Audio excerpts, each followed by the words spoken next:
The first permanent home on the moon will be built by robots from moon dust. This is not science fiction, but the revolutionary key to unlocking a lasting human future in space. By the end of this, you will understand exactly how this incredible feat of engineering will become reality and what it means for all of us. We are about to turn the ultimate do-it-yourself project into the future of extraterrestrial real estate. How will we transform barren, abrasive soil into a safe haven? And what shocking challenges must our machines overcome alone in the silent vacuum? This journey from wild dream to imminent blueprint reveals a new chapter for humanity. Are you ready to see the blueprint for our first home beyond Earth? The moon's silent surface holds a secret that makes it the perfect construction site for humanity. It is not just the closest celestial body, it is the only one that offers a practical, strategic foothold for our expansion into the cosmos. Think about the journey. A trip to Mars takes months one way, a voyage filled with immense risk and isolation. The moon, however, is only a few days away. That proximity is not just about convenience, it is about survival. If something goes catastrophically wrong during those first fragile construction phases, help from Earth is still within reach. This closeness transforms the moon from a distant destination into a manageable workshop, a place where we can learn to build and live off-world without betting our entire future on a single, impossibly faraway mission. But what is there to work with? For decades, we saw the moon as a dead, dry rock. Then came the revelations, deep within permanently shadowed craters at the lunar poles, where sunlight has not touched for billions of years, we found water. Not just traces, but significant deposits of water ice. This discovery changes everything. Water is life support, yes, for drinking and growing food. More crucially for construction, it is rocket fuel. When split into hydrogen and oxygen, it becomes the propellant that could power ships from the lunar surface to deeper space. This means the moon can potentially become a cosmic gas station, a launching pad where missions are fueled without the colossal expense of lifting every drop from Earth's gravity well. The lunar environment itself, with its 1/6 Earth gravity and lack of atmosphere, presents unique economic and scientific opportunities. Manufacturing in low gravity could allow us to create alloys and materials with structures impossible to forge on Earth. The far side of the moon, shielded from our planet's radio noise, is the quietest place in the solar system for astronomy, offering crystal-clear views into the deepest universe. And then there is the soil, the regolith, which contains a rare isotope called helium-3. While its use in fusion reactors is still a future prospect, its potential as a powerful, clean energy source adds a compelling long-term incentive. The moon is not merely a practice run for Mars, it is a strategic asset in its own right. By learning to build a sustainable home here, we are not just visiting space, we are moving in for good. Those early visions of lunar cities were often grand and gleaming. Artists imagined vast transparent domes sheltering parks and towers under a black sky, a clean break from the dusty, hostile world outside. It was a beautiful dream, but it was a dream built on bringing everything from Earth. Every beam, every pane of glass, every breath of air would have to be launched on a rocket at a cost of tens of thousands of dollars per pound. That simple, brutal math made those glittering domes a fantasy. The real history of lunar habitats is a story of learning to let go of that fantasy and listen to the moon itself. The Apollo program gave us our first practical lesson. The lunar modules were not habitats, they were landing pods, but they proved humans could work on the surface. Later, NASA concepts from the 70s and 80s shifted toward buried bases, using the regolith as a radiation shield, but they still imagined prefabricated metal modules shipped from Earth. The dream was becoming more practical, but the cost remained astronomical. The true turning point came not from a space agency blueprint, but from a challenge. NASA 3D Printed Habitat Challenge, which ran for several years, invited teams from universities and private companies to do something radically different. The goal was not to design a structure to send to the moon, but to design a structure the moon could build for itself. This flipped the entire problem on its head. The winning designs were strange, organic, and utterly brilliant. They looked less like buildings and more like giant, intricate wasp nests or bone structures, optimized for strength with minimal material. These were not boxes dropped from the sky, they were forms that grew from the soil. This shift from imported architecture to in situ resource utilization marks the moment the dream graduated to a project. We stopped asking how to bring a house to the moon and started asking how to make the moon become the house. This fundamental shift in thinking has a name, a technical term that holds the key to everything. It is called in situ resource utilization. In situ simply means in place, and it is the single most important idea in the entire blueprint for our lunar future. Instead of hauling every brick and beam across 239,000 miles of space, we use what is already there. The moon provides the construction site, and critically, it provides the building materials. This is the game changer that transforms a multi-trillion-dollar fantasy into a plausible, even affordable project.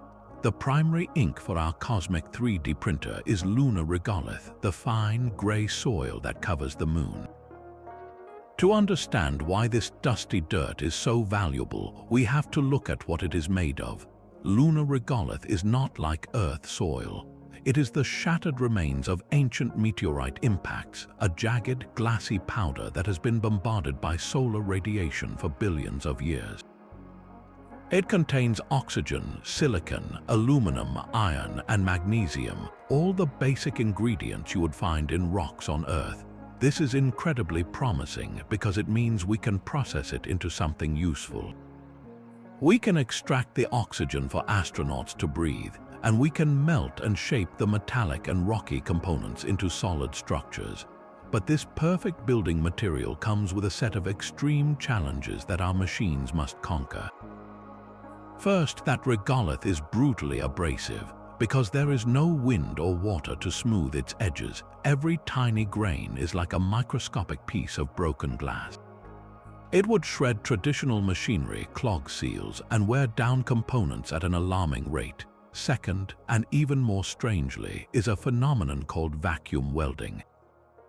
In the absolute vacuum of the lunar surface, when two perfectly clean pieces of metal touch, they can cold weld together, fusing as if they were one piece.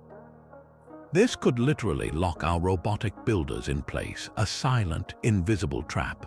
Mastering in situ resource utilization means not just learning to use the regolith, but learning to survive its harsh personality. We must design printers and rovers that can handle the abrasive dust, and we must use special coatings or materials that prevent vacuum welding. Why go through all this trouble? Because the alternative is a dead end. The cost of launching just 1 kilogram, just 2.2 pounds, of anything from Earth to the lunar surface is staggering. Building an entire habitat that way would be economically impossible.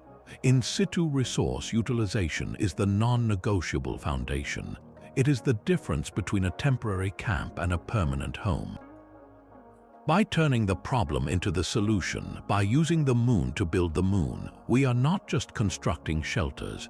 We are writing the first practical chapter in the story of humanity as a multi-planetary species. The key to this entire endeavor lies not in a single machine, but in a small fleet of specialized robotic builders, each designed to tackle a different piece of the lunar construction puzzle. These are the contenders for the most important construction job in history, and they are being forged not in secret government labs, but through a vibrant mix of public agencies and private ambition. Leading the charge is NASA's ambitious Olympus project. This is not a single printer, but an entire ecosystem. The vision involves a massive, gantry-style printer, a structure like a giant robotic frame that would move across the lunar surface.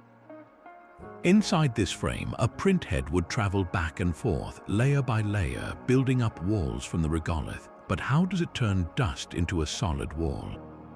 One leading method is sintering. Instead of using a traditional ink, this system would use concentrated sunlight, focused by large mirrors or powerful lasers to heat the regolith just enough to fuse the particles together where they touch without fully melting it. Think of it like using a magnifying glass to fuse grains of sand, but with incredible precision. The result is a ceramic-like solid, strong enough to hold its shape against the vacuum and provide crucial radiation shielding. Meanwhile, private companies are bringing a different kind of ingenuity. The construction technology company ICON, which has already 3D printed entire communities on Earth, is developing its Vulcan system for the Moon. Their approach is based on extrusion, similar to how a pastry chef pipes icing. Their robotic printer would mix lunar regolith with a special binder, a kind of space-age cement, to create a paste that is then extruded in continuous layers to form walls, arches, and domes. This method offers tremendous flexibility in design and could potentially build structures faster. The European Space Agency is exploring another critical angle, the finishing work. Their focus is on sophisticated robotic arms, multi-jointed and incredibly dexterous, that would be mounted on rovers. These arms would not print entire habitats, but they would perform the delicate, precise tasks that a large printer cannot, like placing prefabricated airlocks and windows, connecting power cables, or applying specialized sealants to ensure an airtight environment. Each of these systems has its own strengths. Sintering with sunlight uses only local materials, a perfect example of in situ resource utilization. Extrusion with a binder might offer faster build times and more complex geometries. And robotic arms provide the essential human-like dexterity in a place where no human hands can safely work. The future lunar construction site will likely see all of them working in concert, a silent, coordinated ballet of machines under the black sky, each playing its part to assemble our first outpost from the very ground it stands on. This raw material, the lunar regolith, is the cornerstone of everything we hope to build.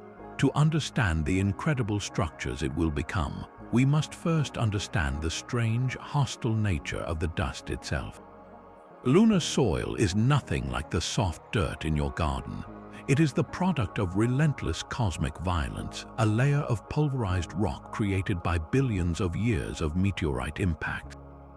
Each tiny particle is jagged and glass-like, with razor-sharp edges that have never been weathered by wind or water.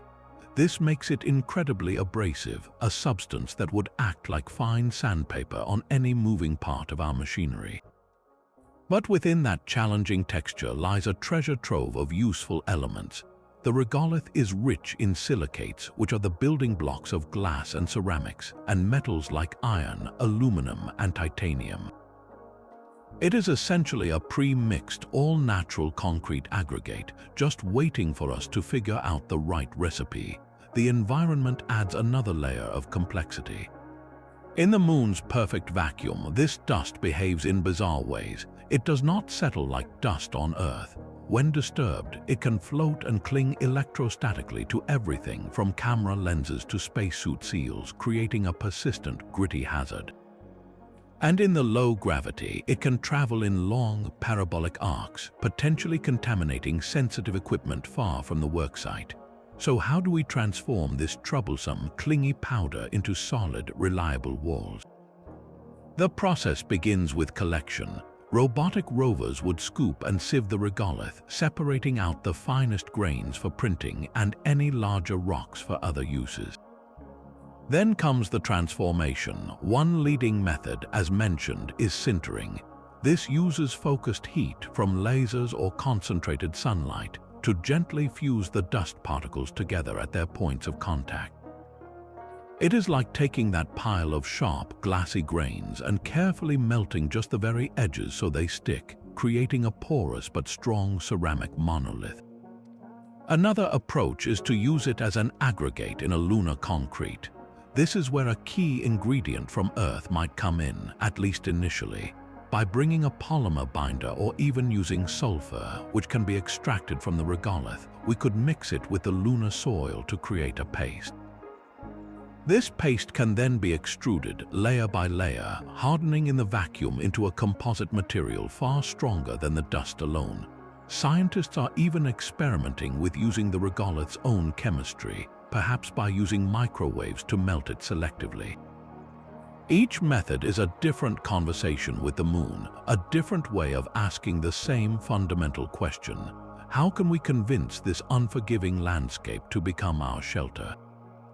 The answer lies in respecting the material's harsh reality while unlocking its hidden potential, turning the greatest obstacle into the only foundation we have. The silent vacuum of the moon is not an empty stage for our robotic builders. It is an active, hostile force that redefines the very rules of engineering. Every single process we take for granted on Earth is challenged here, turning the simple act of printing a wall into one of the most formidable technical puzzles ever faced. On our planet, air acts as a gentle medium. It carries away excess heat, it allows for traditional lubricants to work, and it prevents materials from behaving in strange, unpredictable ways. On the moon, there is nothing. This perfect vacuum creates a cascade of problems that must be solved before the first layer of regolith can be fused. First, consider heat. A 3D printer, whether using lasers or sunlight, generates intense, concentrated energy to sinter the soil. On Earth, that heat would dissipate into the surrounding air. In the vacuum, there is no air to carry it away. The heat has only one path: conduction through the solid material of the printer itself. This means components can overheat and fail catastrophically if not meticulously designed with radical cooling systems, perhaps using fluid loops that never boil away into the nothingness. Then there is the dust, that electrostatically charged regolith. In an atmosphere, it might eventually settle. In the vacuum, it floats and clings with a tenacious grip, threatening to infiltrate every bearing, every optical lens, every moving joint. A single grain of this abrasive powder in the wrong place could seize a critical mechanism, ending the mission. Lubrication becomes a nightmare. Ordinary oils and greases would instantly vaporize in the vacuum, boiling away into space and leaving metal parts to grind against each other. Engineers must turn to dry lubricants like special coatings of molybdenum disulfide, or even design magnetic bearings that levitate moving parts without any physical contact at all. Perhaps the most profound challenge is the sheer, uncompromising need for reliability. This is not a construction site where you can call for a replacement part or send a technician with a wrench. Every motor, every laser diode, every circuit board must be hardened against extreme temperature swings, from scorching 120 degrees Celsius daylight to minus 170 degrees Celsius shadow, and it must operate flawlessly for months or years without maintenance. One proposed solution is to create a sealed printing chamber, a small, controlled environment built by the robots first. Inside this bubble, a thin, artificial atmosphere could be maintained, allowing for more Earth-like conditions for the precision printing of key components. Other systems might be designed to be entirely sealed, with internal atmospheres of their own, like tiny spacecraft dedicated to a single task. Every bolt, every wire, every line of code must be perfect. The machines we send will be the most robust, self-sufficient robots ever conceived, because failure is not an option when the nearest hardware store is 250,000 miles away. Overcoming the vacuum is not just an engineering hurdle, it is the silent price of admission for building a new world. The machines will conquer the vacuum, but their ultimate purpose is to create a sanctuary from an environment far more dangerous than empty space. A lunar habitat is not just a building, it is a life-supporting shield, a technological cocoon that must defend against a relentless trio of threats. The first is a brutal thermal cycle. For 2 weeks, the sun bakes the lunar surface to over 120 degrees Celsius, hot enough to boil water. Then for 2 weeks of darkness, temperatures plummet to -130 degrees, colder than the surface of Pluto. A simple metal can would turn into an oven by day and a deep freeze by night. The second threat is a constant, silent rain. Micrometeorites, tiny grains of space dust traveling faster than a bullet, pepper the moon relentlessly. Over years, they can sandblast and pit any exposed surface, and a direct hit from even a pea-sized particle could be catastrophic. But the third and most insidious danger is invisible. Without a protective atmosphere or magnetic field, the lunar surface is bathed in lethal radiation from the sun and from deep space. This cosmic radiation, composed of high-energy atomic particles, would pass straight through a spacesuit or a thin-walled module, damaging human cells and increasing the risk of cancer over the long term. This is why the habitat's design is its most critical function. 3D printing from regolith offers a genius solution to all three problems at once. The walls themselves become the shield. By printing structures with thick, dense layers of sintered regolith, perhaps a meter or more thick, we create a formidable barrier. This mass provides superb thermal mass, absorbing the fierce daytime heat and slowly releasing it during the long night to moderate internal temperatures. That same thickness is excellent protection against micrometeorites, dissipating their immense kinetic energy, and most importantly, it acts as a radiation shelter. The regolith's mass absorbs and scatters those dangerous cosmic particles, reducing the exposure for anyone inside to safe levels. But the innovation does not stop at just thick walls. The architecture can be layered for even greater protection. Imagine a habitat built partially underground, with its roof covered by a robot-piled mound of loose regolith, adding an extra free layer of shielding. The printed walls could also be designed with hollow channels or voids that are later filled with another brilliant shield, water. Water is exceptionally good at blocking radiation, and by integrating it into the walls of the living quarters, the structure serves a dual purpose as both a building block and a life-saving reservoir. Future designs might even incorporate polyethylene, a common plastic rich in hydrogen, which is one of the best-known materials for radiation protection. A habitat built this way is more than a house. It is a fortress crafted from the very dangers it defends against. A silent testament to human ingenuity turning a hostile world into a home. The architecture of our first lunar homes will look nothing like anything we have ever built on Earth.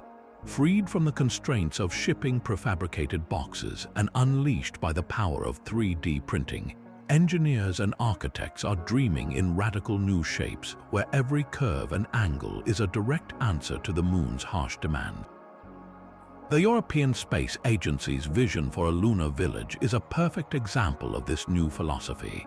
Instead of a single, vulnerable structure, they imagine a growing settlement of interconnected, printed modules. Picture a cluster of rounded habitats like smooth, gray igloos linked by pressurized tunnels. This modular approach is brilliant for both safety and growth. If one module is damaged, it can be sealed off while the others remain safe. And as more astronauts arrive or new needs arise, additional modules can be printed and attached, allowing the village to organically expand across the landscape like living cells dividing. The design of each individual module is a masterclass in structural logic. NASA has extensively studied parabolic domes, shapes that naturally distribute stress evenly across their surface. In the moon's low gravity, a wide, gently curving dome printed from regolith can span a large interior space without needing internal support columns, creating open, usable living areas underneath. The dome's shape is also inherently strong against the constant pressure difference between the habitable interior and the lethal vacuum outside, much like the curved hull of a submarine withstands the deep ocean's crush. But perhaps the most fascinating designs come from nature itself, a field known as biomimicry. Engineers are looking at the elegant efficiency of bones and honeycombs. A bone is not solid. It is a complex lattice, incredibly strong yet surprisingly lightweight because it places material only where stress is greatest. Printing a habitat wall with a similar internal lattice structure would use far less regolith, saving time and energy, while still providing exceptional strength and radiation shielding. A honeycomb pattern offers the same advantages, creating a rigid, multi-chambered barrier that is tough to crack. These are not just buildings, they are exoskeletons for human life. Visualize a rendering of one of these habitats, its surface a seamless, monolithic gray, pocked with the fine texture of the sintered regolith. It sits under an utterly black sky, a stark, beautiful testament to function. There are no right angles, no sharp corners where stress could concentrate. The airlock is a smooth blister on the side. The windows are small, thick, and deeply recessed for protection. Every single element of its form whispers the same truth. This structure was not delivered. It was grown here from this soil for this exact environment. It is the ultimate expression of a new rule that on the moon, form does not just follow function, it is forged by it. The first robotic architect lands on a crater rim at the lunar South Pole. Its descent is a controlled ballet of dust and silence, touching down in an area of near-perpetual sunlight, a strategic sliver of ground between eternal shadow and blazing day. This is no simple rover, it is a hybrid, a mobile factory and printer combined. Its first task is not to build a home, but to prepare a foundation. With meticulous, autonomous care, it uses its onboard instruments to scan the chosen site, mapping every rock and contour. Then a blade or a rake extends, methodically clearing and leveling a patch of regolith, creating a perfectly flat, stable building pad. This is the canvas. Now the printer awakens. A large, articulated arm unfolds, positioning a nozzle just above the prepared ground. From a hopper, it begins to feed a mixture of pre-processed regolith and a small amount of binder brought from Earth. With a low hum felt only through its own structure, it extrudes the first bead of lunar concrete. The nozzle moves in a precise, pre-programmed pattern, laying down a continuous snaking line. It is agonizingly slow. A single layer might take hours to complete as the material hardens almost instantly in the vacuum. The machine does not rush. It is a patient artist, adding layer upon identical layer, each one slightly offset from the last, gradually building up the walls of a simple, dome-shaped utility shelter. Over weeks of uninterrupted sunlight, the structure grows from the ground. It is small at first, just a single room, a hardened shell with thick, radiation shielding walls and a single, robotically installed airlock port. This is not the crew habitat, not yet. This first print is a proof of concept and a critical piece of infrastructure, a garage and workshop for the machines that will follow. Its completion triggers the next phase. From Earth, a second, larger mission launches. This lander carries the core living modules, still in compact, prefabricated form, along with the life support systems too complex to print. It descends, guided by beacons from the first rover, and touches down precisely on a landing pad the robots have since printed nearby. Now, the construction ballet enters its most delicate act. The original printer rover, joined by new robotic assistants with precise arms, gets to work finishing the home. They maneuver the human-rated modules into place, connecting them to the printed utility shelter. They use their tools to seal the joints, run power and fluid lines through pre-printed channels in the walls, and apply final layers of regolith shielding over the connected complex. Only when every system has been tested and retested in the silent vacuum does the final signal go to Earth. The habitat is ready. Months later, the first human crew approaches in their lander. They look out their window not at a barren wasteland, but at a small, gray outpost that was not there before. They see the smooth curves of the printed dome, the airlock waiting for them, a place built by machines for humans. Their first step inside will not be onto the dust of the moon, but onto the floor of a home that the moon itself helped to create. That first robotic printer cannot begin its work without a heartbeat, a massive and utterly reliable source of power. Sintering regolith with lasers or concentrated sunlight, running the intricate motors of a printer arm, and keeping all the electronics alive through the bitter cold of the lunar night demands a staggering amount of energy, more than any single spacecraft has ever produced on another world.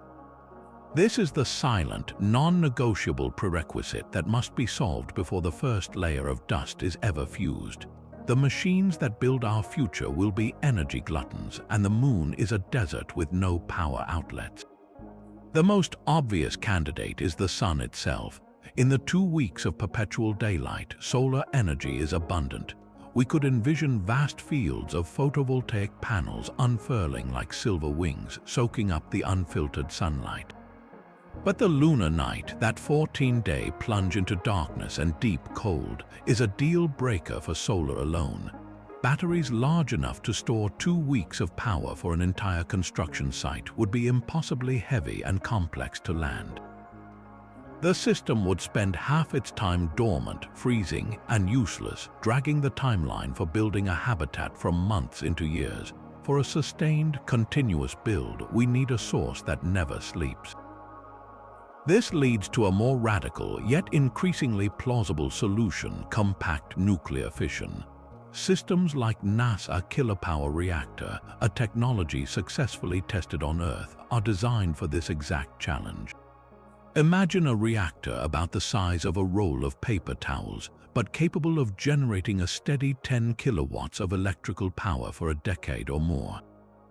It is a simple, robust design that uses the passive heat from decaying uranium to power Stirling engines, creating electricity without moving parts like turbines. One of these units could provide the constant day and night baseload power to run a printer, keep heaters active to prevent freezing, and recharge smaller batteries for rovers. It is a pocket-sized power plant, utterly indifferent to whether the sun is shining or not. Deploying it, however, is a profound undertaking. It would likely land in its own dedicated mission, a robotic pioneer tasked with a singular job: to become the permanent power cornerstone for everything that follows. Rovers would then connect to it, drawing power like electric vehicles plugging into a stationary charger, turning this nuclear outpost into the first true piece of lunar infrastructure. A third, more futuristic possibility is beamed energy. In this concept, giant solar arrays in a permanent orbit around the moon, or even stationed at a Lagrange point, would collect constant sunlight. They would then convert that energy into a microwave or laser beam and transmit it down to a receiver on the surface, a rectina, which converts it back into electricity. This offers the promise of solar power without the darkness problem, but it introduces immense complexity. The engineering of aiming a tight energy beam across hundreds of thousands of miles with pinpoint accuracy through the dusty lunar exosphere is a formidable challenge. It also means the entire construction site is dependent on a single, fragile piece of orbital infrastructure. For now, nuclear fission presents the most mature path forward for the critical early phases, providing the kind of rugged, independent reliability that a frontier outpost demands. The sequence of operations becomes clear, and it begins long before the architect printer lands. First, a power mission touches down. Its sole purpose is to deploy and activate a kilopower reactor, a silent sentinel that begins generating electricity upon command. Next, a rover mission arrives, perhaps one equipped with that large, gantry-style printer frame. It drives to the power source, connects itself, and begins its slow, methodical work, drawing the energy it needs to turn dust into walls. This layered approach, building the infrastructure before the house, mirrors how civilizations have always expanded, first securing water, then food, then shelter. On the moon, energy is the water. It is the fundamental resource that makes every other ambition possible. Without solving this equation, the dream of a printed habitat remains a sketch on a screen. With it, we plug into the landscape itself, and the silent construction of a new world can truly begin. The power is switched on, but the construction site remains empty and silent. No foreman shouts orders, no crane operator sits in a cab. Every decision, from the first scoop of dirt to the final inspection of a printed wall, must be made by the machines themselves. This is the non-negotiable heart of the entire endeavor, a level of autonomy far beyond anything we have ever deployed on another world. The robots will not just be tools, they will be the architects, engineers, and construction crew, operating in a symphony of coordinated effort without a single human hand to guide them in real time. The reason is the brutal, simple tyranny of distance. A radio signal takes about 1.3 seconds to travel from Earth to the Moon. That is a 2.6-second round trip for every single command. You cannot remotely pilot a rover in real time when there is a 3-second lag between your joystick and its wheels. A printer head encountering an unexpected rock cannot wait 6 seconds for an engineer on Earth to assess the problem and send a correction. By then, the print could be ruined, the nozzle damaged. The machines must think for themselves. This demands an artificial intelligence of profound sophistication, a mind that can perceive, plan, and adapt on the fly. It begins with the very first step, site selection. The AI will analyze orbital and surface data, looking for more than just flat ground. It will calculate sun angles for solar power, assess the stability of the subsurface to ensure the foundation will not shift, and map routes for its robotic team to travel, all before a single machine descends from orbit. Once on the surface, the real test begins. The primary printer's AI must execute what is called print path planning. This is not just following a blueprint, it is dynamically generating the most efficient, structurally sound route for the printer head to travel as it builds each layer. It must account for the actual consistency of the regolith being fed into it, adjusting the heat of a laser or the flow rate of an extruder to compensate for variations in the soil. If a sensor detects a void or a large, unmovable rock embedded in the print area, the AI must instantly recalculate the entire print pattern for that layer, perhaps reinforcing the area around the obstacle, all without stopping the process. But one machine cannot do it all. This is where the robotic team comes in, a swarm of specialized agents working in concert. Imagine an excavator rover, its AI navigating to a designated dig site, using its stereo cameras to identify and avoid hazards. It carefully scoops regolith and deposits it into the hopper of a waiting transport rover. This transporter, another autonomous vehicle, then follows a pre-planned but adaptable path back to the primary printer, delivering its payload. Meanwhile, small inspector drones, perhaps little more than flying cameras, buzz around the growing structure. Their AI is scanning the freshly printed walls, comparing a 3-dimensional scan of the surface against the digital blueprint millimeter by millimeter. They are looking for cracks, inconsistencies in layer height, or any signs of structural weakness. If they find a flaw, they do not call Earth, they alert the printer AI directly, which can then decide to pause and send a repair bot to apply a corrective patch, or even plan to reprint a section entirely. This is not a chain of command, it is a collaborative network. The excavator tells the transporter it has a load ready. The transporter tells the printer it is arriving. The printer tells the inspector drones which sector to scan next. They operate on a shared digital model of the site, a constantly updated living map that they all contribute to and trust.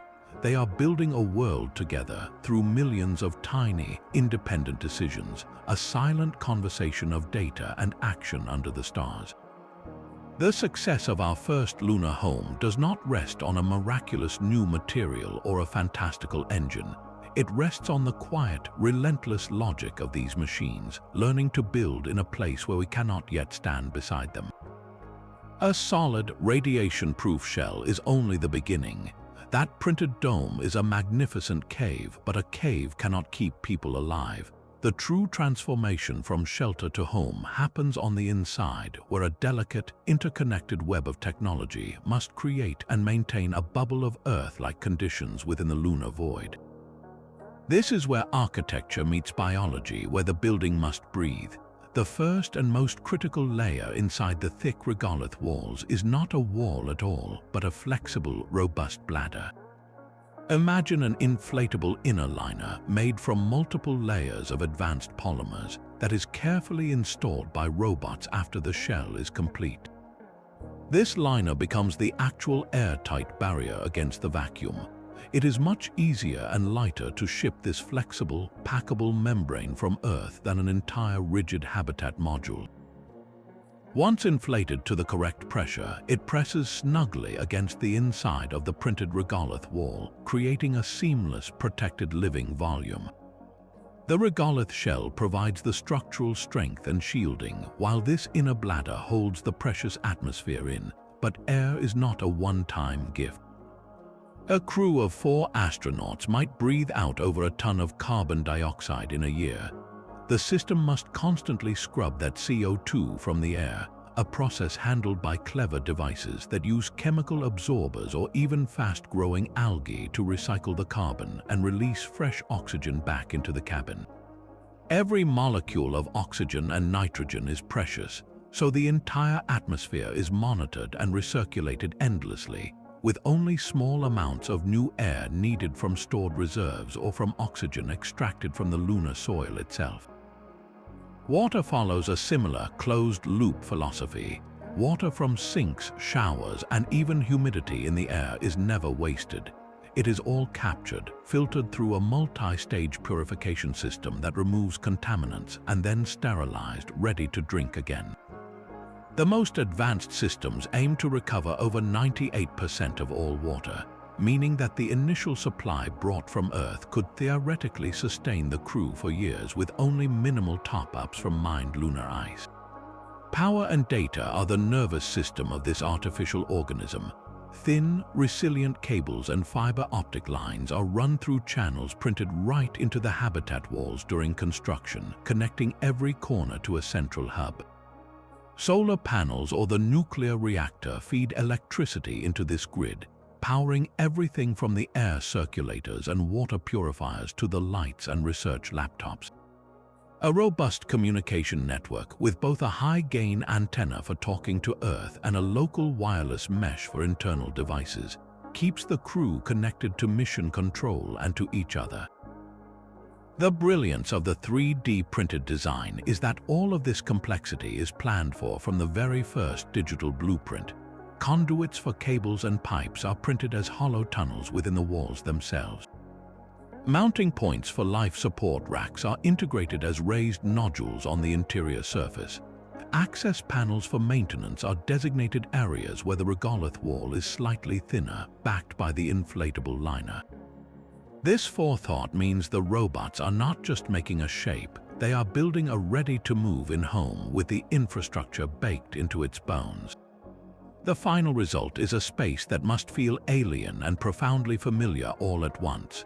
The walls are curved and gray, textured like stone, but they enclose a warm, well-lit environment filled with the gentle hum of machinery, the soft glow of screens, and the quiet reassurance of recycled air. It is a testament to human ingenuity, a pocket of our world painstakingly assembled inside a fortress made of dust. But a perfect machine for life support can still be a prison for the mind. The psychological frontier of lunar living may prove more complex than any engineering puzzle we have yet solved. Inside that printed dome, astronauts will face a unique constellation of mental challenges far removed from the dramatic dangers of spacewalks. They will live in a world of constant, subtle pressure, a realm defined by its profound limits. The habitat for all its technological marvel will be small. Every square meter is precious, meaning personal space is measured in inches, not feet. The walls, though life-saving, are thick and windowless, blocking the majestic, soul-stirring view of the cosmos and Earth. This creates what psychologists call the Earth out-of-view phenomenon. On the International Space Station, astronauts can float to a cupola and gaze down at the swirling blues and whites of our planet, a powerful reminder of home, beauty, and connection. On the lunar surface, for crews at the South Pole, Earth may hang low on the horizon or not be visible from their habitat at all. They will live inside a gray shell, their world defined by artificial light and the same handful of faces month after month. The isolation is not just physical, it is sensory. The silence is absolute, broken only by the hum of machines. The smell is recycled, sterile. The food, while nutritious, is repetitive. This combination of confinement, monotony, and sensory deprivation is a perfect recipe for psychological strain, which can erode crew cohesion, impair decision-making, and threaten the mission itself. To build a successful habitat, we must design for the human spirit as carefully as we design for radiation shielding. The solutions are beautifully human-centered. One idea is the virtual window. While a real, thick pane of glass is a structural weakness, a high-resolution screen embedded in the wall can display a live, real-time view from exterior cameras. It could show the stark landscape outside, the sunrise over a crater rim, or, most importantly, a direct feed of Earth hanging in the black sky. This digital portal becomes a psychological lifeline, a daily dose of perspective and awe. The interior layout must also combat the stress of confinement. Architects are planning not just rooms but experiences. A dedicated communal space for shared meals and socializing is essential, a place to step away from work bunks and feel part of a group. But equally important are private niches, small, personalized alcoves where an astronaut can retreat, put on headphones, and be truly alone with their thoughts.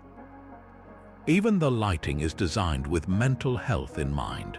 Circadian lighting systems will mimic the natural progression of daylight on Earth, shifting from bright, blue-tinged light in the morning to warmer, softer tones in the evening.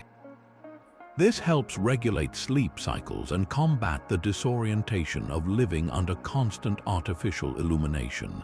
The habitat itself must facilitate a connection to purpose.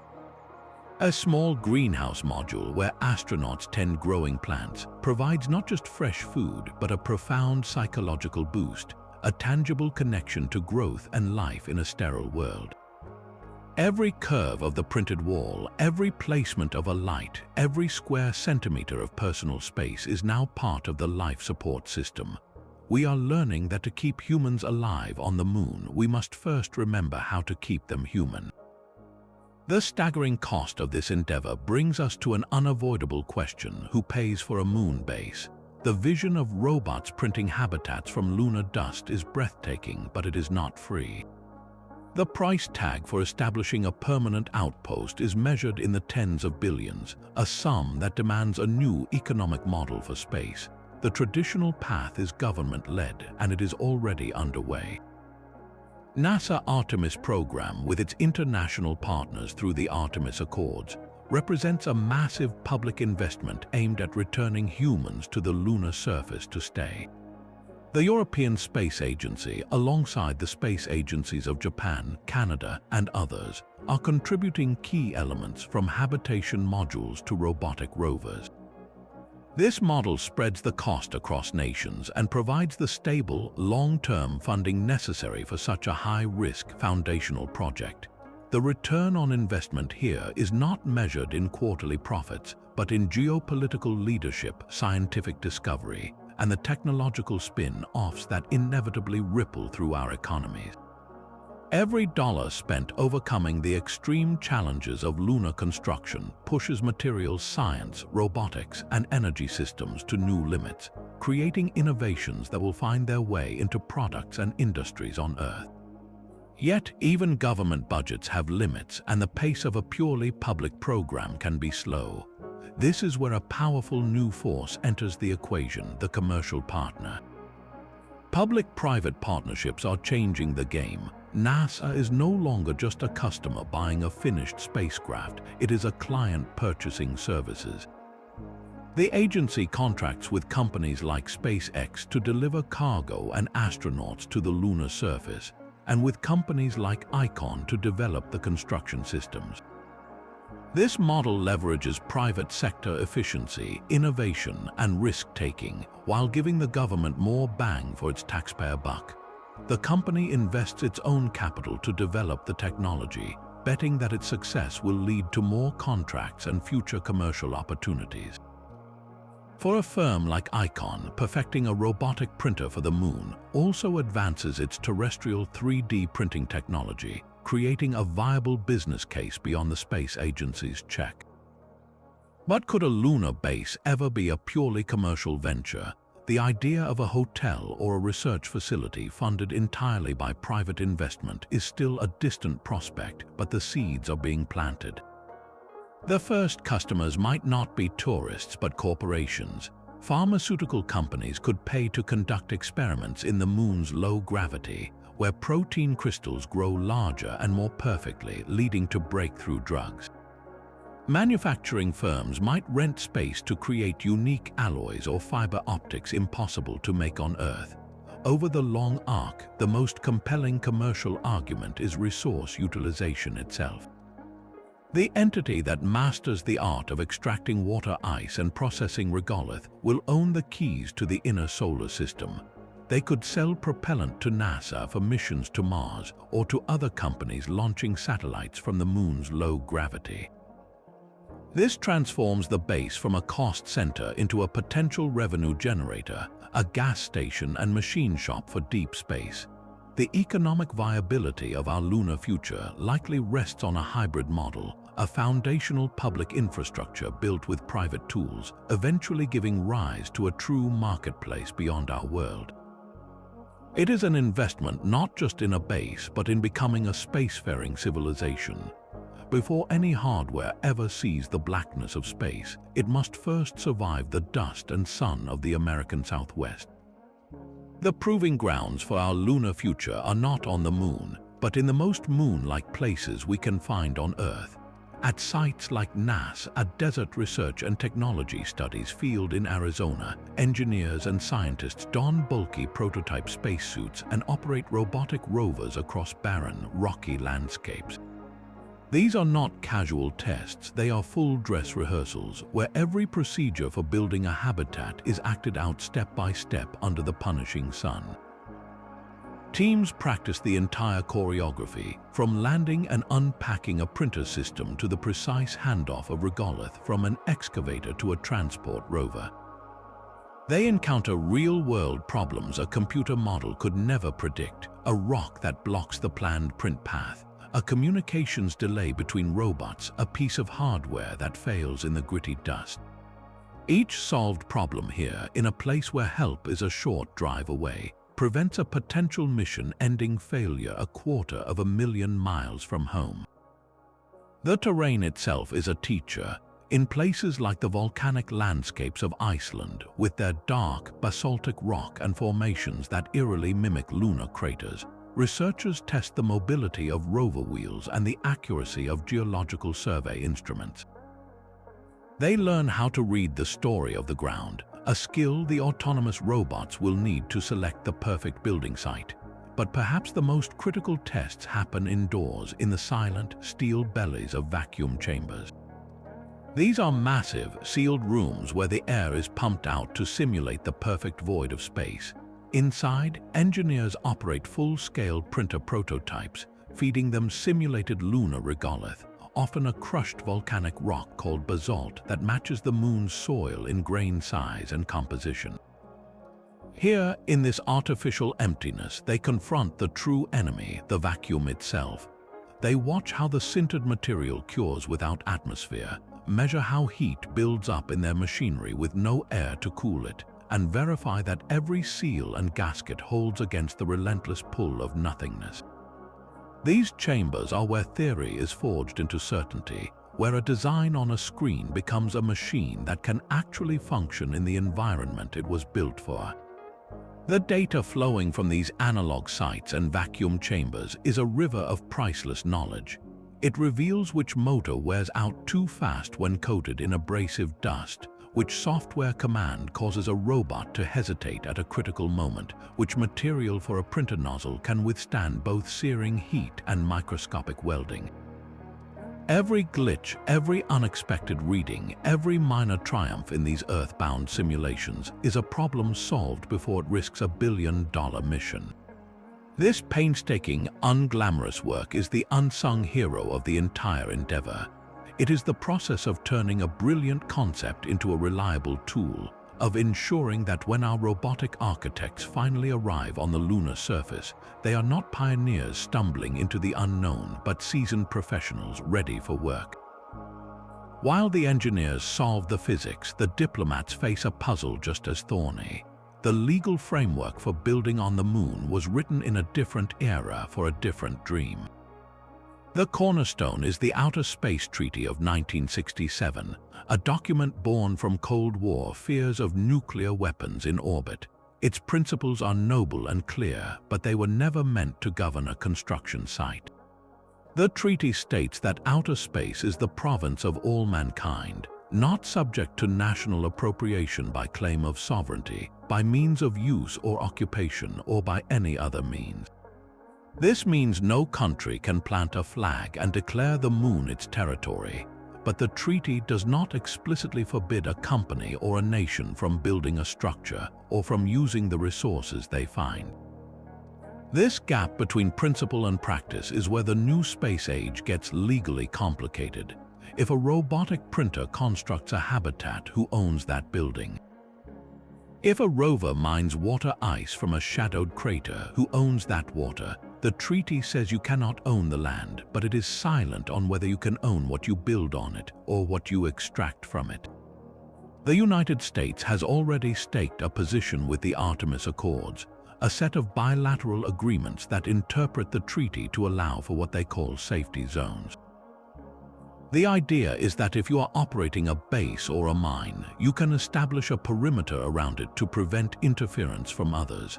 It is not a property claim, but a right to operate without a neighbor setting up shop so close that they create a hazard. Not every nation agrees with this interpretation.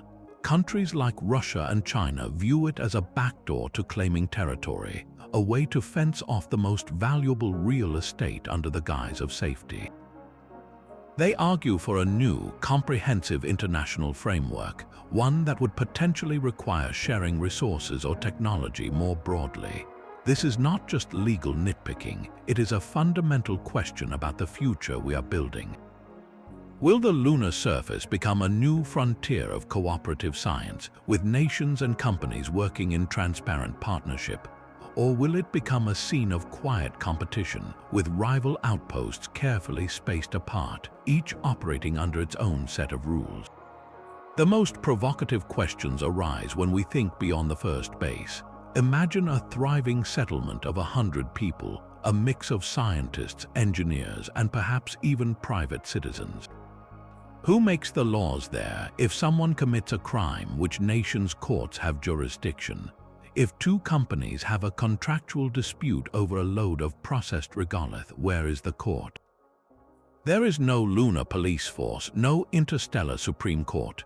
We may need to invent entirely new forms of extraterrestrial governance, perhaps a compact agreed upon by all participating entities, a lunar version of the rules that once governed ships at sea or expeditions to Antarctica. The silent, gray dust is ready to be printed into walls, but the blank page of lunar law is still waiting for its first words.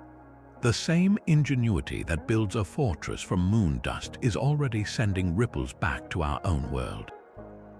The extreme challenges of lunar construction are forcing breakthroughs in robotics, materials, and manufacturing that promise to transform life right here on Earth. This is the powerful cycle of spin-off technology, where solving a problem for space unlocks solutions for our most pressing terrestrial needs. One of the most immediate benefits is in the field of autonomous robotics. The sophisticated artificial intelligence being developed for lunar excavators and printers is not just for space.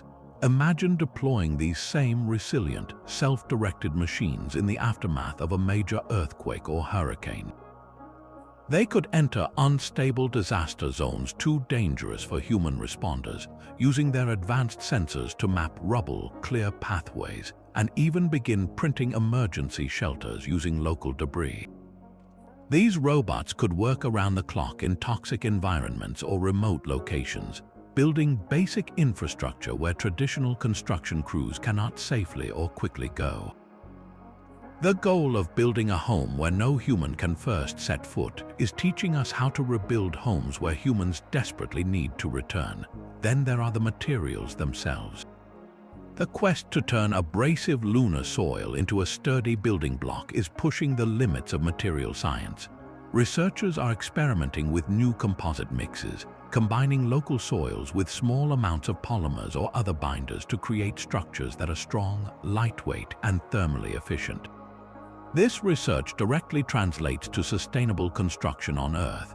We could use similar techniques to build homes from locally sourced, low-carbon materials, whether it's compressed earth, recycled industrial waste, or volcanic ash. These regolith-inspired composites could reduce our reliance on energy-intensive concrete and lumber, lowering the environmental cost of new housing while making it more affordable and adaptable to different regions.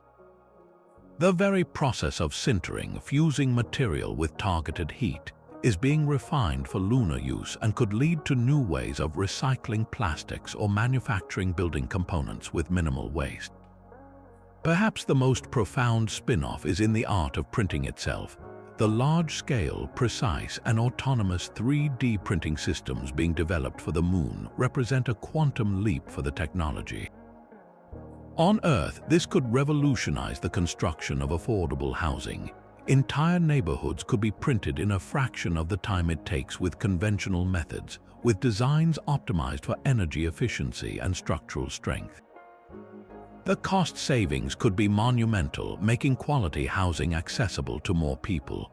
Beyond homes, this advanced printing could repair critical infrastructure like bridges or dams with minimal disruption, or quickly erect schools and clinics in developing communities.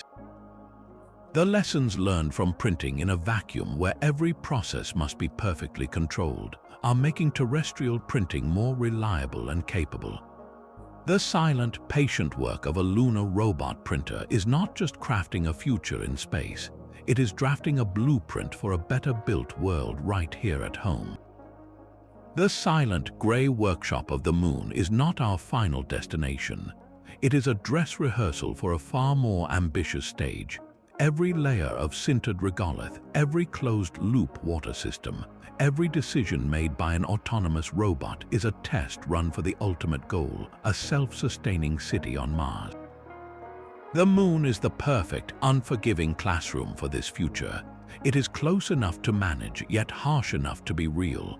Here, we will learn the non-negotiable skills for surviving on another world, in an environment where a mistake is a problem to be solved, not a death sentence for a crew already millions of miles away. The first lesson is in situ resource utilization, the art of living off the land. On Mars, the concept is the same, but the chemistry is different. The Martian soil contains different minerals, and its thin atmosphere is mostly carbon dioxide. By mastering the extraction of oxygen and water from lunar regolith, we are developing the fundamental toolkit. We are learning how to design processing plants that can be set up by robots, how to adapt to whatever the local chemistry throws at us. A successful lunar oxygen plant is a blueprint for a Martian one. Its operations refined in a place where we can still send a replacement part if something goes critically wrong. The second and perhaps most vital lesson is in closed-loop life support. A trip to Mars and back will take years, and resupply from Earth is impossible. The habitat must become a near-perfect miniature biosphere, recycling almost every drop of water and every breath of air. The lunar outpost is where we will push these systems to their absolute limits for the first time for months and then years on end. We will discover which filters clog, which plants thrive in low gravity, how crew psychology bends under the strain of total reliance on a machine-made environment. The data we gather will be the operating manual for a Martian habitat, revealing the weak points and failure modes we must engineer out before committing a crew to the long, lonely journey. Finally, and most critically, the Moon proves our ability to build before we arrive. We cannot send a prefabricated city to Mars. the rockets are not big enough and the cost is unthinkable. Just like on the moon, the first Martian homes must be built by robots from local materials, using autonomous systems perfected in lunar vacuum. The communication delay to Mars can be up to 20 minutes each way, making real-time remote control impossible. The robots we train on the moon, the ones that can survey a site, troubleshoot a printer jam, and collaborate as a team without human intervention, are the exact machines we will need to send ahead to the Red Planet. They will land, unfold, and begin constructing the shelters, the greenhouses, and the fuel depots that will greet the first human explorers when they finally arrive. The moon is our essential stepping stone, a cosmic sandbox where we make our mistakes, learn our lessons, and prove our technologies in a place where failure is a setback, not a catastrophe. Building a home there is not a detour on the road to Mars. It is the only road there is. The roadmap from blueprint to reality is already being drafted in mission control centers around the world. We are not looking at a distant, hazy future, but at a sequence of missions that will unfold within the next 2 decades. The first concrete steps are already on the calendar. In the late 2020s, robotic precursor missions will begin landing at the lunar South Pole. These are not construction crews, but the ultimate surveyors and ground truth teams. Their job is to validate everything we think we know. They will drill into the shadowed craters to precisely measure the water ice content, test the mechanical properties of the regolith in different locations, and map the terrain at centimeter resolution. This data is the final, critical input for the architects and engineers, locking in the exact design of the printers and the perfect coordinates for the first build. Following this reconnaissance, the early 2030s will see the arrival of the first true builders. These missions will carry the initial power systems, likely compact fission reactors, and the foundational robotic equipment. We might witness a standalone demonstration, a small, non-habitable structure printed entirely by machines to prove the sintering or extrusion process works as planned in the true lunar environment. Success here unlocks the next phase. By the mid-2030s, these robotic teams will have assembled the first human-tended outpost. This will not be a permanent residence, but a sort of lunar field station. Imagine a small, printed garage connected to a prefabricated core habitat module, stocked with supplies. The first Artemis base camp could look exactly like this. Astronauts would arrive for short, perhaps month-long stays, living and working inside the machine-built shells, conducting scientific research and learning how to maintain and expand the systems. Their presence is crucial as they will perform the final inspections and adjustments that only human hands and eyes can manage. If progress continues at its current ambitious pace, the 2040s could see the transition to something truly historic, a permanently occupied lunar base. This would be a larger complex built up over many robotic construction cycles, capable of supporting rotating crews for 6 months or a year at a time. It would have multiple interconnected habitats, dedicated research modules, and perhaps even a small greenhouse producing fresh food. The infrastructure would mature to include more reliable power grids, improved communication networks, and pilot plants for large-scale resource extraction. This is the point where the outpost stops being a daring experiment and starts becoming a fixture, a steady human presence on another world. The timeline is aggressive, but it is grounded in the published roadmaps of NASA, the European Space Agency, and their commercial partners. Each mission builds on the last, each success funding and justifying the next. The first printed wall on the moon is not an event for our grandchildren. It is a milestone waiting for us within our own lifetimes. Every grand vision must face a moment of honest scrutiny, and the dream of printed lunar cities is no exception. For all its promise, this blueprint draws sharp criticism from those who question its feasibility, its ethics, and its very purpose. The doubts are not trivial, and they demand clear answers. One of the loudest criticisms is the staggering price tag. skeptics point to the history of major government projects, from terrestrial infrastructure to space telescopes, which often spiral far beyond their initial budgets. They ask, in a world with so many urgent needs, can we justify spending hundreds of billions on a base in the void? The counter-argument rests on a shift in perspective and economics. Yes, the upfront cost is monumental, but the traditional model is changing. By leveraging commercial partnerships and focusing on in-situ resource utilization, the goal is to create a sustainable infrastructure, not a one-time monument.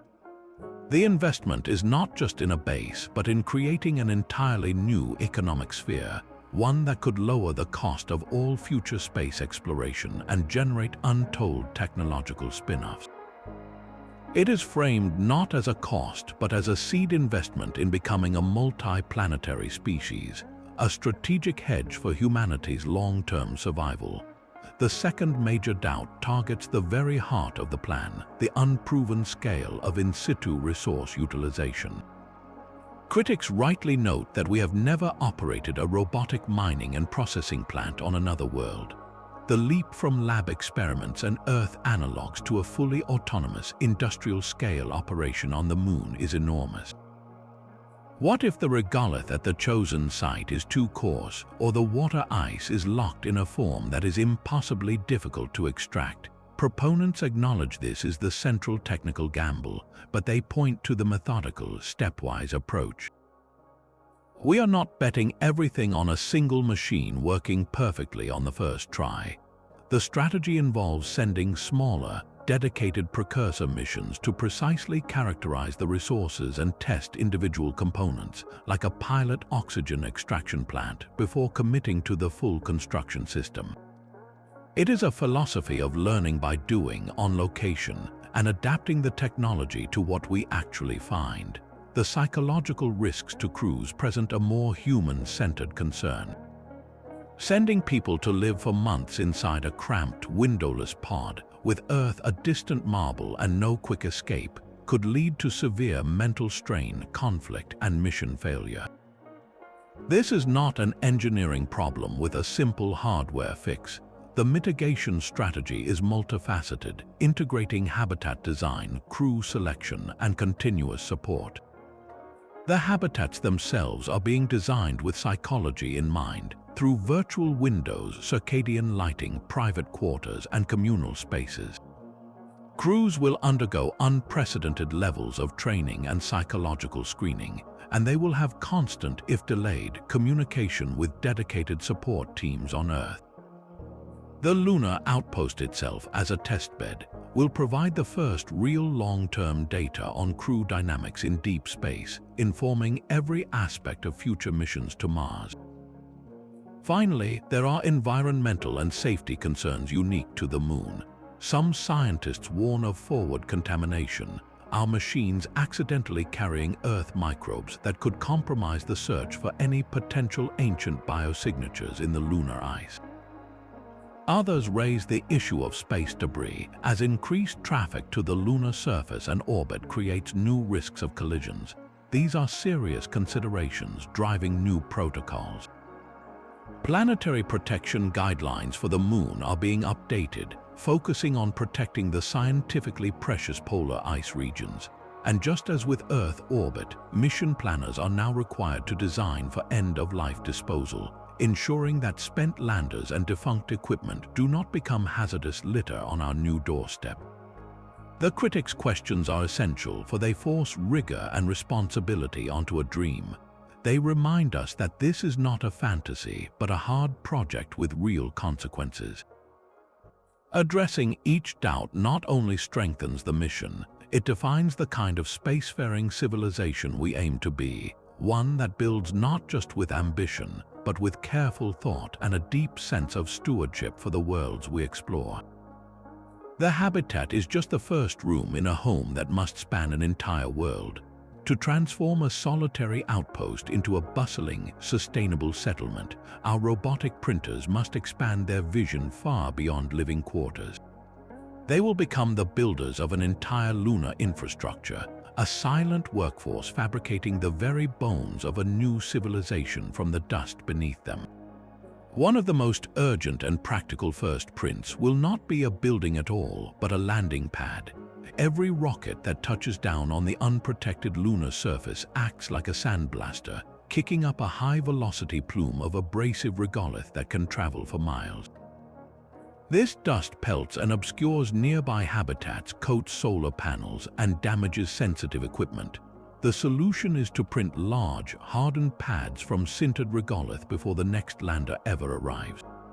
These pads would be smooth, heat-resistant platforms that contain and deflect the rocket exhaust, protecting the surrounding environment and creating predictable, safe zones for arrival and departure. They are the front porch of the lunar neighborhood, and they must be built first. From these landing pads, printed roads will begin to spiderweb across the terrain.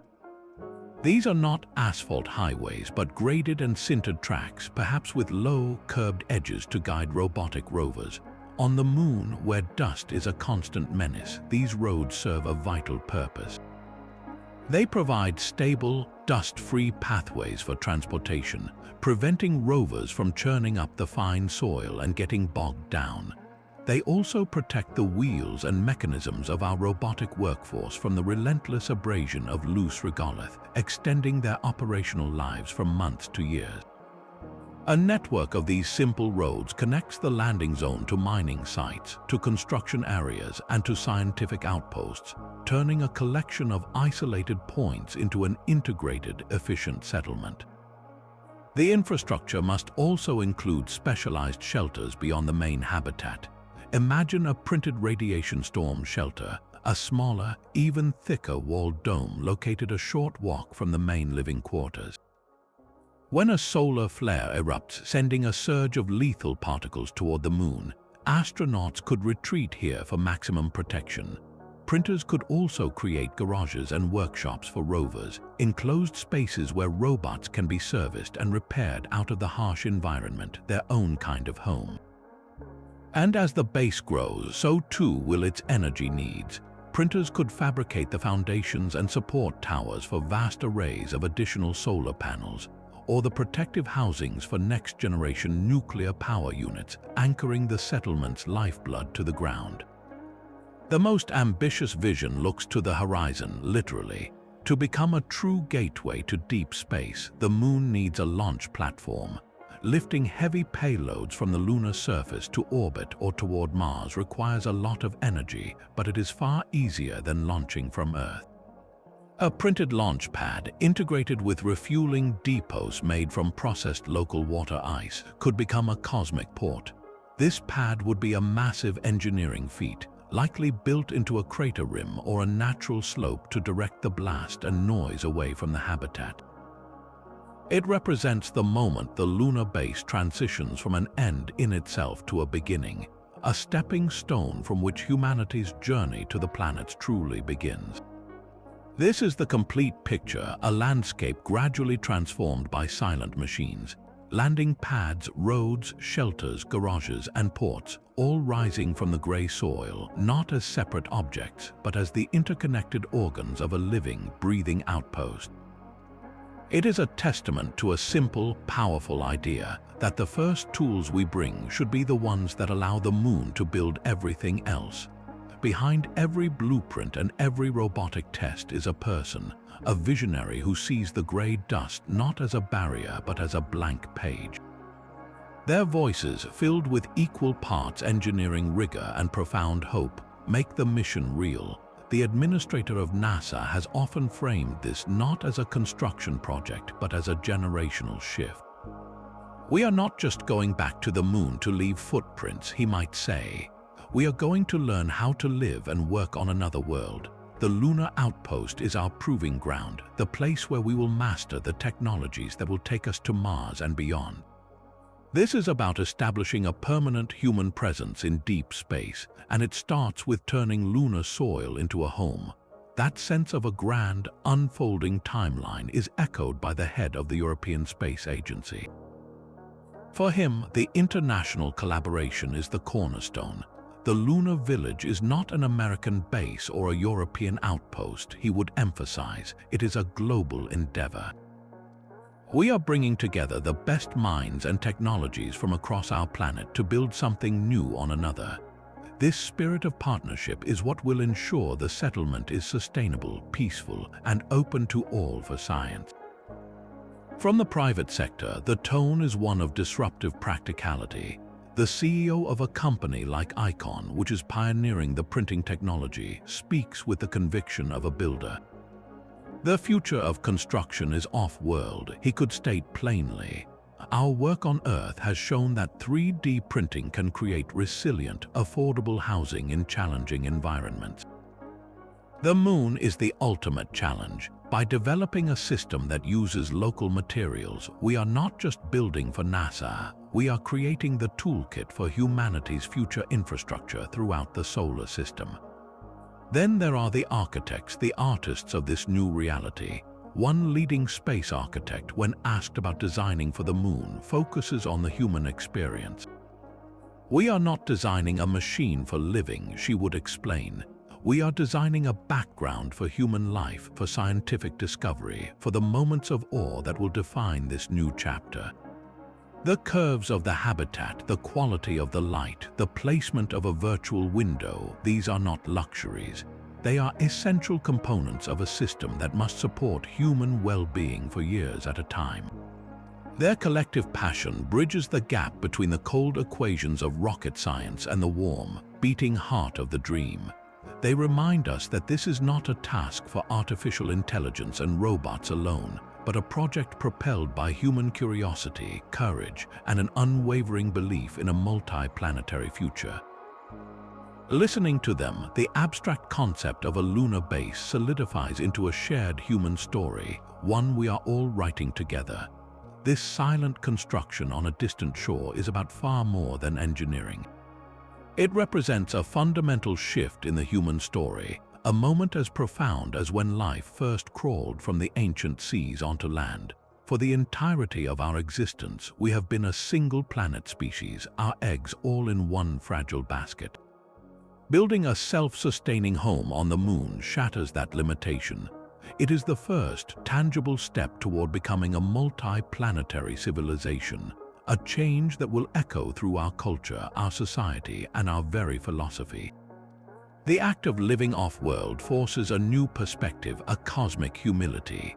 From the lunar surface, Earth is not a map or a concept, but a small, beautiful, and heartbreakingly isolated blue marble hanging in the void. This shift in viewpoint, often described by astronauts as the overview effect, will become a shared human experience for those who live there. It underscores both the preciousness of our home planet and the stark reality that to ensure the long-term survival of humanity, we must learn to thrive elsewhere. This is not an abandonment of Earth, but an extension of it, a declaration that our future is not bound by a single world's fate. Culturally, a permanent lunar presence will birth new forms of art, literature, and identity. What stories will be told by the first children born under a black sky, where Earth is a bright star in their heavens? What new philosophies will emerge from communities that must cooperate with absolute efficiency to maintain their bubble of life against an indifferent vacuum? The social structures of a lunar settlement built on interdependence and specialized skill could become models for sustainable living back on Earth, demonstrating how closed-loop systems and shared purpose can forge resilient societies. Philosophically, it forces us to confront profound questions. What does it mean to be human when your home is a machine-built shell on an airless rock? Does establishing a foothold on another world come with a responsibility of stewardship, a duty to preserve the lunar environment even as we use it? The very act of creating a second home for humanity redefines our place in the universe. We are no longer just inhabitants of a planet, we are gardeners of life, learning to tend its flame in the cold dark. This is the quiet, monumental truth behind every layer of sintered regolith. We are not just building a base, we are building a new chapter for our species, one where the horizon is no longer a line on a map, but a point of light in the endless night calling us forward. The journey from barren dust to a durable home is a story of human genius in its purest form. We began with a simple, revolutionary idea to stop hauling our houses across space and instead teach the moon to build them itself. This is the power of in situ resource utilization, the art of living off the land that turns hostile regolith into protective walls. We equipped silent robotic architects with profound autonomy, machines that can perceive, plan, and adapt, working together in a vacuum to execute a blueprint sent from a world they have never seen. And we reimagined architecture from the ground up, crafting curved, biomimetic shelters where every shape is an answer to radiation, micrometeorites, and the human need for light and connection. These three pillars, resourcefulness, robotics, and resilient design, are the foundation upon which our lunar future will stand. That first 3D printed wall, rising from the gray soil under a black sky, will be more than a structure. It will be a monument, a permanent marker carved not from stone, but from ambition and intellect, signaling our irrevocable step from a single planet species into a cosmic civilization. One day, you might look up at the moon and know that within its silent seas, people are living in a home that the universe itself helped to build. The next giant leap is being drafted now. To follow every discovery, subscribe and join us as we map the path to our